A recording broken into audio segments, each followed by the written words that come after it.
going on, everybody? Welcome into the Bulls Report. My name is Patrick Siepman. Coming up on today's show, I want to get you guys my full thoughts on Noa Essengue. I gave that instant reaction video early on tonight, but after going back, watching more of his tape, I have a better understanding on who this player and just overall project will be for the Chicago Bulls. And then also on the tail half of today's show, the Bulls having pick number 45 still in the 2025 NBA Draft.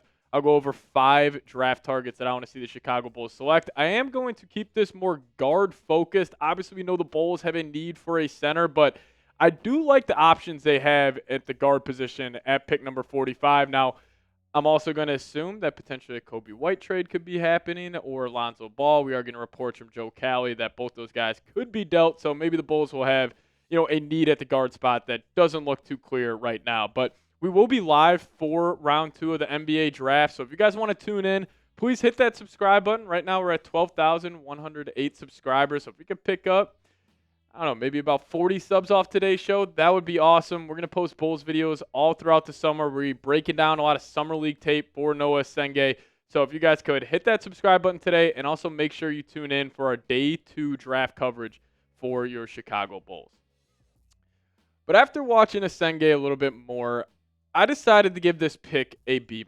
Now, if you guys were watching during our live reaction to this, I was kind of baffled by the selection. I knew the Bulls had interest in him, but I would have thought they would have won a guy like Derek Queen or Thomas Sorber, try to get the center of the future. But they're taking a chance on a guy who's got tremendous upside. Now, I think the best thing about Essengue is that he is only 18 and a half years old.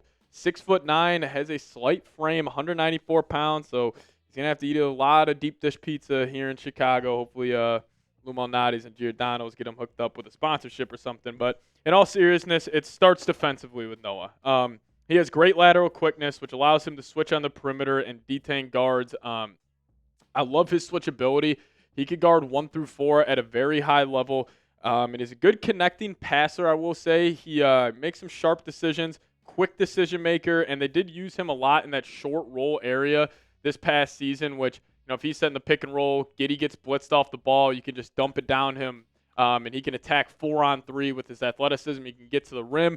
But I will say, the things that concern me about him is just his ability to create offensively. And maybe the Bulls aren't going to ask him to do a lot. Maybe they view him as just a 3-and-D guy. You knock down wide open threes in the flow of the offense, and you play some high-level defense. Does that kind of remind me of Patrick Williams? Just a little bit, but I do think Essengue has more upside than Patrick Williams even had when he was coming out of Florida State. But this is what Kevin O'Connor, I think he does a great job breaking down a lot of these prospects for the NBA draft, saying this on him, saying Essengue is a toolsy forward with a fluid handle, dynamic finishing package, and highly versatile defense. But his long-term upside hinges on the jumper clicking. And if it doesn't, his defense must reach a level that prevents coaches from keeping him off the floor. Now, he did shoot 29.4% from downtown this past season, but I do like the form on his jump shot. Kind of as a jumper, similar to Nick Batum, who I compared him to on our show earlier. And, I like that comparison. I think he's got way more upside defensively than a guy like Batum. But he's got a pretty good jumper. He gets the same release point every single time. It's a fluid shot. And I think it's just going to hopefully be a reps thing for him and a confidence thing. But also, this guy did leave his team in Germany when they were in the finals. People have some thoughts on that. I think it's an interesting choice for Essengue, but clearly he just wants to, be in the NBA, and you'll get there fast. So I don't really have a big issue, but pretty much to sum it up, a lot of upside with this guy. This is going to be a project. Bulls fans are going to have to be patient with him. I don't think we'll get a good evaluation on him for the first couple of years. Hopefully we see some flashes, especially in the Summer League. I think these Summer League games are going to be incredibly important for the Bulls because if we see him pop in certain spots, at least give me more optimism on him working out. But again, very lengthy defender. He's not going to be a guy that's going to create a whole lot with the ball in his hands. But again, as a 6'9" wing, and with a guy like Josh Giddey on this team, we have obviously a heavy guard rotation. Shouldn't have to be asked to do that. But I think the Bulls, they're saying, hey, even if they do keep Kobe White, you got 2 offensive-minded guards.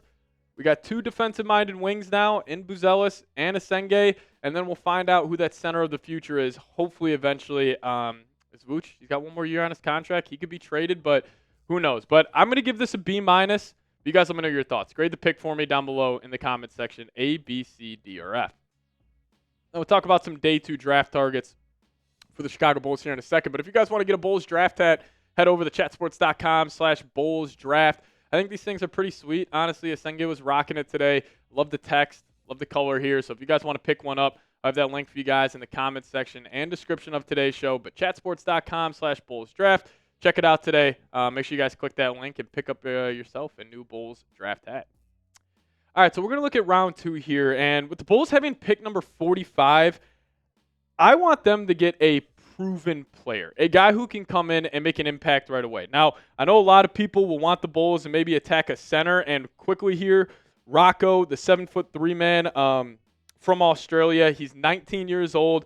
I have interest in him. I'm just not sure if he makes it to pick 45, but he's just a massive human being. He has a 31-inch vertical with his size. Solid athlete. Doesn't have a bag offensively, but he would be that, rim protecting, hopefully a lob threat guy, and he could develop, but he does have a lot of upside. So I will throw out there Rocco Zikarsky as a potential guy. Played in the NBL this past season. But my 5 guys here, number 1, I'm going to go Sion James out of Duke. I think this guy's just going to be a high-impact guy in the NBA. He's a 3-and-D player, very physical player as well. You guys can kind of see his frame. He's got a ton of muscle on him, very, big shoulders. And he was also a great three-point shooter throughout his career. Now, he did start off at Tulane before transferring to Duke. And this is a guy who I think could come off the bench and be a nice piece, especially if the Bulls do end up trading Kobe White. Just having more of these guards that are high-level defenders, I think could be huge. You obviously, Lonzo still like a question mark there. I do believe in him somewhat to get back to at least 70% of what he was back in that 2021 season. But keep your eyes out on Sion James. I'm a massive fan of him. Had a great year at Duke. And, another guy here, I'm going to compare Cam Jones, a little old man, Mike Conley, like a lefty shot-creating guard. Now, he definitely has limitations as an athlete, so I'm curious to see if he'll be able to beat guys off the dribble in the NBA compared to how he was at Marquette. But what I love about the improvement in his game is the playmaking, and that really took a massive step this past season, going up from 2.4 assists during his junior year to almost 6 assists a game during his senior year. Like, I would just like him to have a guard off the bench to just control pace, and I do think him and Lonzo could play well next to each other, but this is another guard to look out for. And another guard here, Tyrese Proctor out of Duke. Good shooter. Has some questionable basketball IQ, especially if you ask Duke fans. They're not the biggest fan of this guy. But, again, I think he is somebody who could step in, knock down shots at a high level for the Bulls. And he could be a plus defender as well, a smart defender. But the thing is with a guy like Proctor, and I'm not saying I would draft him at pick number 45. I just do think the Bulls need some more shooting and a shooter who can also guard a little bit. Now, you do have Kevin Huerter, and the Bulls, I remember in that play-in tournament, they kept throwing Kevin Huerter on freaking Tyler Hero, and he was just getting cooked consistently. But I like Proctor. He could be a developmental guy. Had a solid 4 years at Duke as well. But, it's a guy to keep your eyes out on at pick number 45. Again, when you're drafting the second round, you're kind of just throwing darts here. But a guy I would like to throw a dart at would be Ryan Nembhard. Obviously, his older brother, Andrew Nembhard, had a great playoff run for the Indiana Pacers, but he's got an elite IQ and elite playmaker, man. I mean, he almost averaged 10 assists a game at the college level, which is incredible in 35 games played for Gonzaga this past season. But he was even a high-impact guy during his freshman and sophomore years at Creighton. He can control the game. He plays with great pace. He plays at his speed. So I'd like the idea of that. And then also a guy like Elijah Martin from Florida, defending national champs. This guy's a dog, man. He really fights defensively. And, he can knock down open shots in the flow of the offense as well. And listen, I obviously know the Bulls don't have a dire need at the guard spot. But, Lonzo's on a 2-year deal. Like, Trey Jones is going to leave in free agency. They could be trading Kobe White. I just think this would give them more flexibility to trade Kobe. And I know a lot of people get mad at me when I talk about trading Kobe White. I just think that would be the right decision for the organization. Then you go draft another guard at pick 45. And then could you imagine, like, you obviously hit on Ayo, who was a second-round pick. I just think it's easier, especially in the second round, to hit on guards compared to bigs. Because obviously bigs, like a lot of these guys, I mean, even seeing like guys like James Wiseman, Marvin Bagley, these freak athletes just don't end up working out in the NBA. So I would rather have them go for a proven commodity at the guard spot. But I'll ask you guys this. Who should the Bulls draft at pick number 45? Let me know your thoughts. And also make sure you guys tune in for our live draft coverage tomorrow We'll see you all next time.